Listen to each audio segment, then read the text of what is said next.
अस्सलाम वालेकुम नाज़रीन, प्रोग्राम गपशप। अमेरिका की अदालत में एक केस आया। अजीब केस था। माँ ने अपने बेटे के खिलाफ ये केस किया कि मेरा बेटा, मैं बूढ़ी हो चुकी हूँ और मेरा बेटा भी मेरे साथ ही एक ही घर में रहते हैं और मैं अपने अलहदा कमरे में रहती हूँ और ये अपने अलहदा कमरे में रहता है।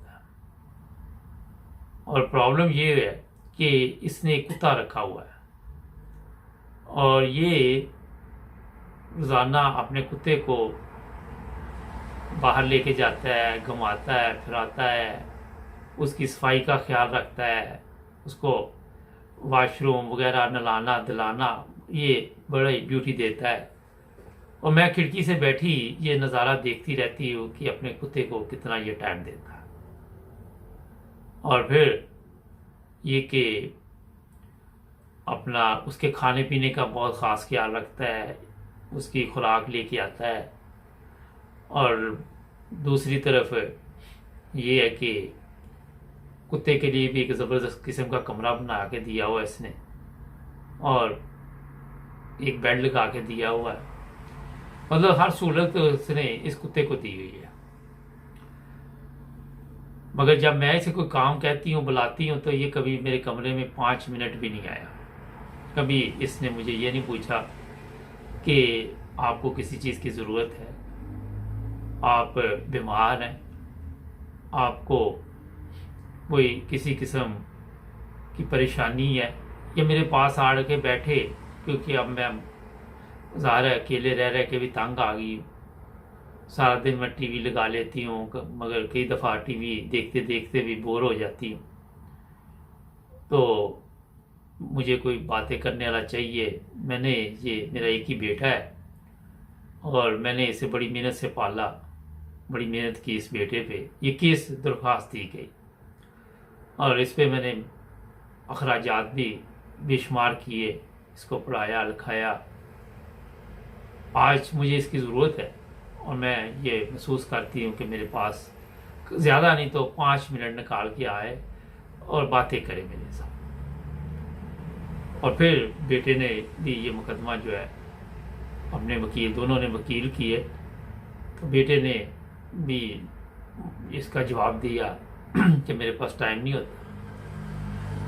कुत्ता, क्योंकि मैंने कुत्ते से बहुत प्यार करता हूँ और मेरा ये फ़र्ज़ है कि मैं अब उसका ख्याल रखूँ।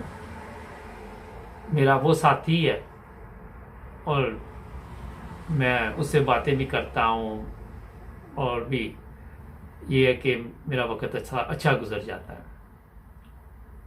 अब अदालत के सामने दोनों वकला ने ये बताए मामला रखे गए, तो अदालत ने ये फैसले में लिखा कि जो कुत्ता है वो आपके बेटे की जिम्मेदारी है, क्योंकि कुत्ता एक जानवर है और ये ज़ाहिर है जहाँ से भी लेके आया है तो इसे अच्छा लगा है और इसको शौक़ था, इस वजह से इसने वो अपने घर में उसके लिए अच्छी रहाइश का इंतज़ाम किया है, उसके खाने पीने का इंतज़ाम किया है, उसकी सफाई सुथराई का ख्याल रखता है।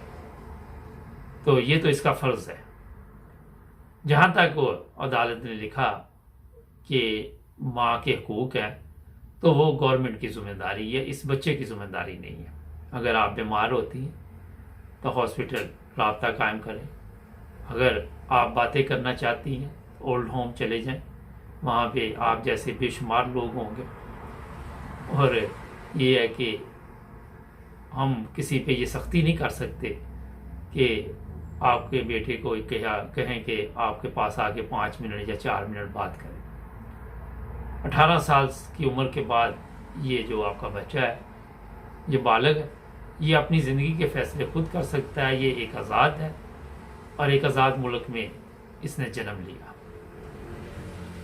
नाज़रीन, आज हमारे माशरे में आप देखें और वहाँ से आप सबक हासिल करें कि जिस माशरे की मैंने आपको बात बताई अमेरिका की, क्या हम कहीं उनके साथ ही तो नहीं मुकाबला कर रहे। कई दफ़ा होता है कि वालिदैन के लिए किसी के पास वक्त नहीं होता, दोस्तों में वक्त गुजारा जाता है और बड़ी बड़ी पार्टियों में वक्त गुजारा जाता है, मगर माँ बाप के पास बैठने के लिए जनाब उनको आवाज़ें देनी पड़ती हैं, उनको मिन्नते तरले क्या क्या करना पड़ता है। इसका अंदाज़ा मेरा ख्याल अगर आप आस पास लगाएं तो आपको बखूबी हो सकता है। ये छोटा सा एक प्रोग्राम गपशप आपके लिए मैं इसलिए पेश किया कि आप लोग अपना अपना जायज़ा लें, हम सब जायज़ा लें, और कहाँ पे ये कमज़ोरी है कि आने वाले हालात में कहीं हम जिस तरह ये अदालत का फैसला है उस तरफ तो नहीं जा रहे। जिस तरह अमेरिका में 18 साल से ऊपर जो भी बच्चा हो जाता है, लड़की है लड़का आज़ाद होते, इसी तरह अमेरिका की अदालतें भी आज़ाद हैं। और फैसला आपको मैंने बता दिया। हमारे चैनल को करें सब्सक्राइब, जुड़े रहें 9 टीवी इंटरनेशनल के साथ, और मिलेंगे फिर एक और नए प्रोग्राम में। अपना ख्याल रखें।